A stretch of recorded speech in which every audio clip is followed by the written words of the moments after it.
Hey guys, welcome back to the channel. Sorry it's been so long since I posted, but you know how life gets in the way sometimes. So in today's video, we're going to be installing the Summit brand TH400 Transmission Crossmember for the 82 to 2004 S10.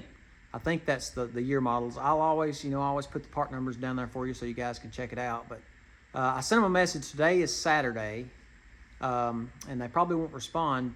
And I asked them if it would fit an LS swap. I don't see the difference. If the engine, the transmission doesn't know what it's bolted to, as long as it's got the range of travel that you need for the transmission crossmember, it shouldn't matter, right? Well, we're gonna find out, and if not, I hope Summit will take it back and give me a credit for another crossmember. We'll see. So let's go over here to the table and we'll take it out of the box, see what it looks like, and I'll show you the other parts and pieces we're gonna use, and we'll get into the video. Okay guys, here's the crossmember. As you can see, it looks like another name brand that has its logo right here. And this one just says back of Crossmember. This is the Summit brand. It comes with the installation hardware.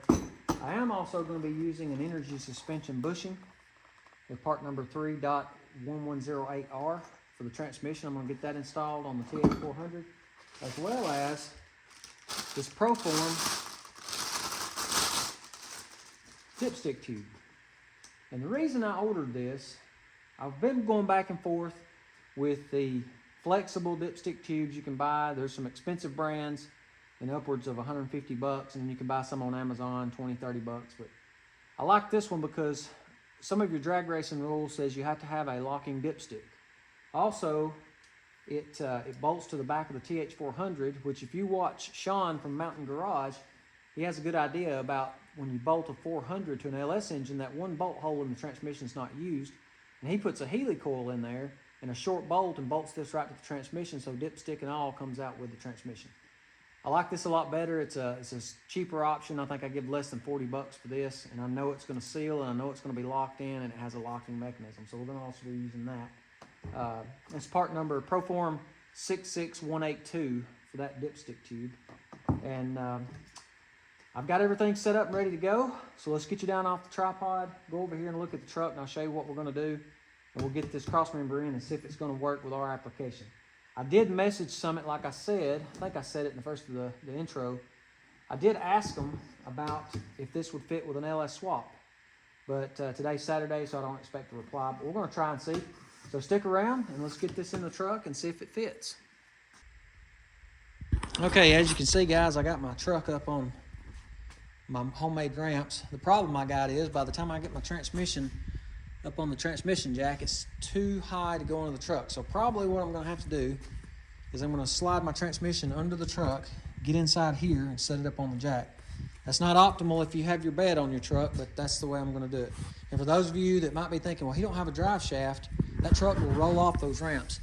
I do have the tires scotched where it will not roll backwards. I have seen guys take drive shafts out and the car start rolling, so be careful if you do not have your drive shaft or your wheels locked or your brakes operable. These brakes are not operable, so I can't lock the parking brake, so make sure you have your wheels chocked if you use something like this. I don't like climbing under them with jack stands because I tend to put my feet on and push when I'm on a creeper. So this is how I'm going to do it. So I'll get you guys set up. We'll get out of the truck and see if we can get this transmission in. And we'll try to get this dipstick fit. I'll show you what I was talking about. On an LS swap, what you can do when you put this in there, this tab will line up with this hole. And you can drill or tap this and put a Healy coil in it, put a short bolt that does not protrude out of the face of this transmission. And when you bolt this in, it will bolt in and be flush and come out with the transmission. The other thing, like I said, I did not get this idea. This is not my idea. I just thought it was great. Sean from Mountain Garage, I watch his channel on 400s. If you'll notice the angle of this dipstick tube, look how straight up it is. When that's in the truck with the tight engine clearance that we have on this LS, it's gonna have to come up pretty straight. It can't be at an angle or anything, or we're gonna have problems. So we're gonna see how this is gonna work in the S10. We may have to bend the tube a little bit and modify it, but we'll get that going. So let me get set up and get this transmission under the truck, and we'll get it set off the jack and rolled under there and get the crossmember in and see if it fits.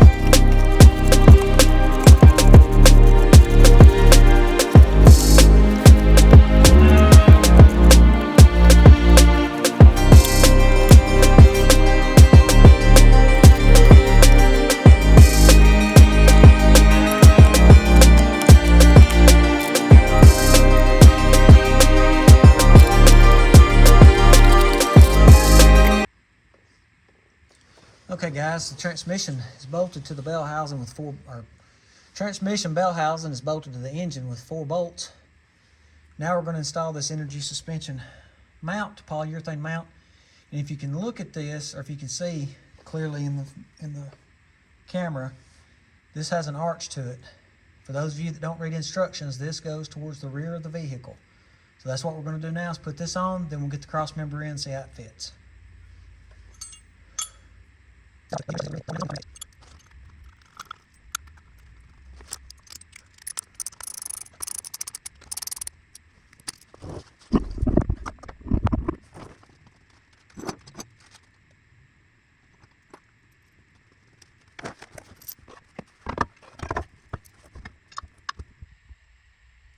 Okay guys, it's not fully installed, but I've got enough bolts in it to give you a tour of it and show you how it fits. So for a 5.3 TH400 transmission with the Summit Crossmember, it fits really well. And if you look, I was concerned about not having enough adjustment if I move my engine forward anymore, but you can see I have an inch to move it here.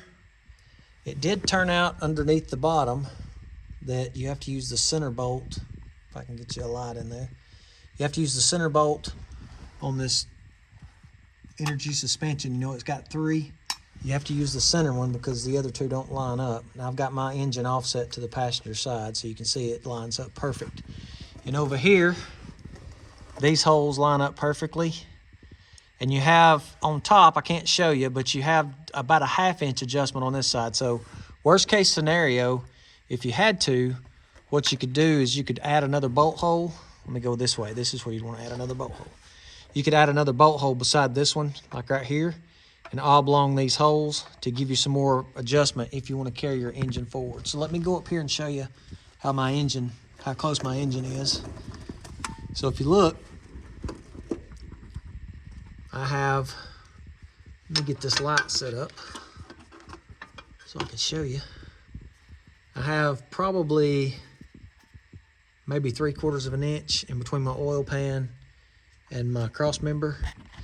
And I did have the engine all the way forward, but I was looking up in there today when I got the transmission in, and if you can see the engine mount, you can see there's just about a 1/2 inch of adjustment left.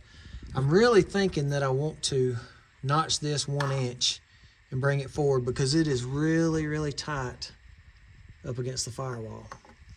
But as far as this cross member turned out, the Summit cross member, it works really well. So if you're thinking about buying one, I would recommend it. And that's gonna wrap this up under the truck. Let's get out and see.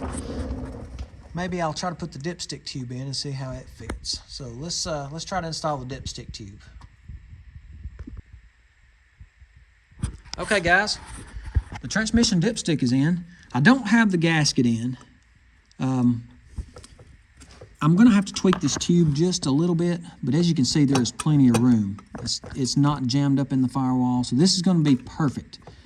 I do have a little bit of a gap between my tab and the lug on the transmission. I am going to tap that and put a helicoil in it, 10mm by 1.5, and I'm gonna put a bolt, maybe with a short piece of pipe or a short piece of aluminum spacer.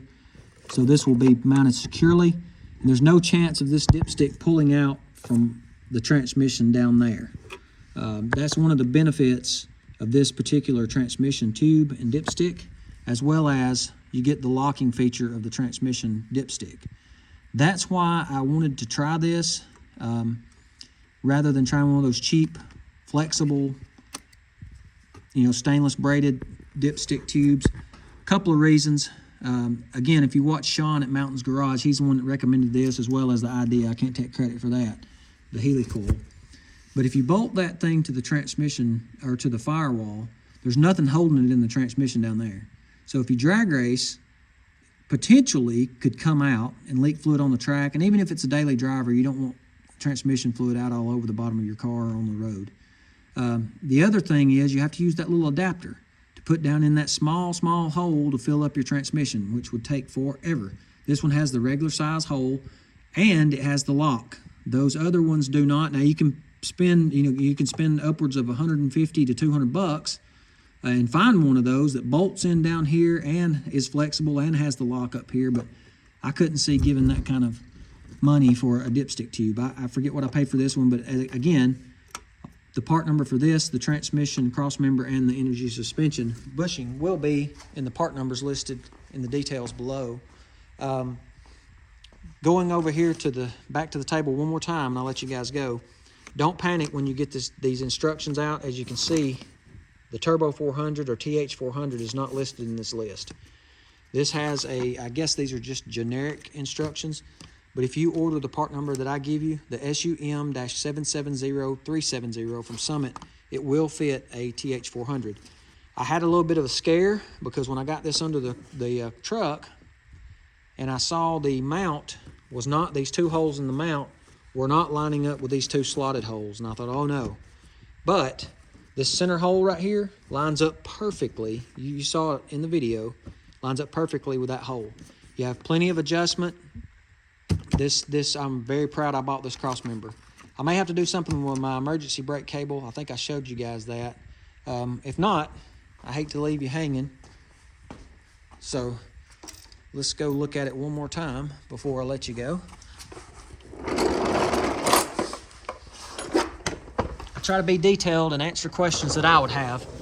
As you can see, I've got my transmission crossmember in, and the emergency brake cable or parking brake cable is sitting on top here. I may have to, let me get this where you can see it's pretty tight. I may have to take this apart and let it run under here. I've still got plenty of room for my exhaust if I do that. The other concern is I don't know the angle of the drive shaft, and I don't know if my drive shaft, when it comes down through here, if it's gonna be in the way. And that's why I'm saying I may have to let this down, because I've got it pushed up pretty tight. So I may have to drop it under this crossmember, and that would give me plenty of room for my drive shaft. And that was a question that some of you may have. So I want to make sure I covered everything I could think of. And that's going to wind out the video, guys. Thanks to those of you that have subscribed. If you haven't and you like this kind of content, don't forget to hit the subscribe button before you leave.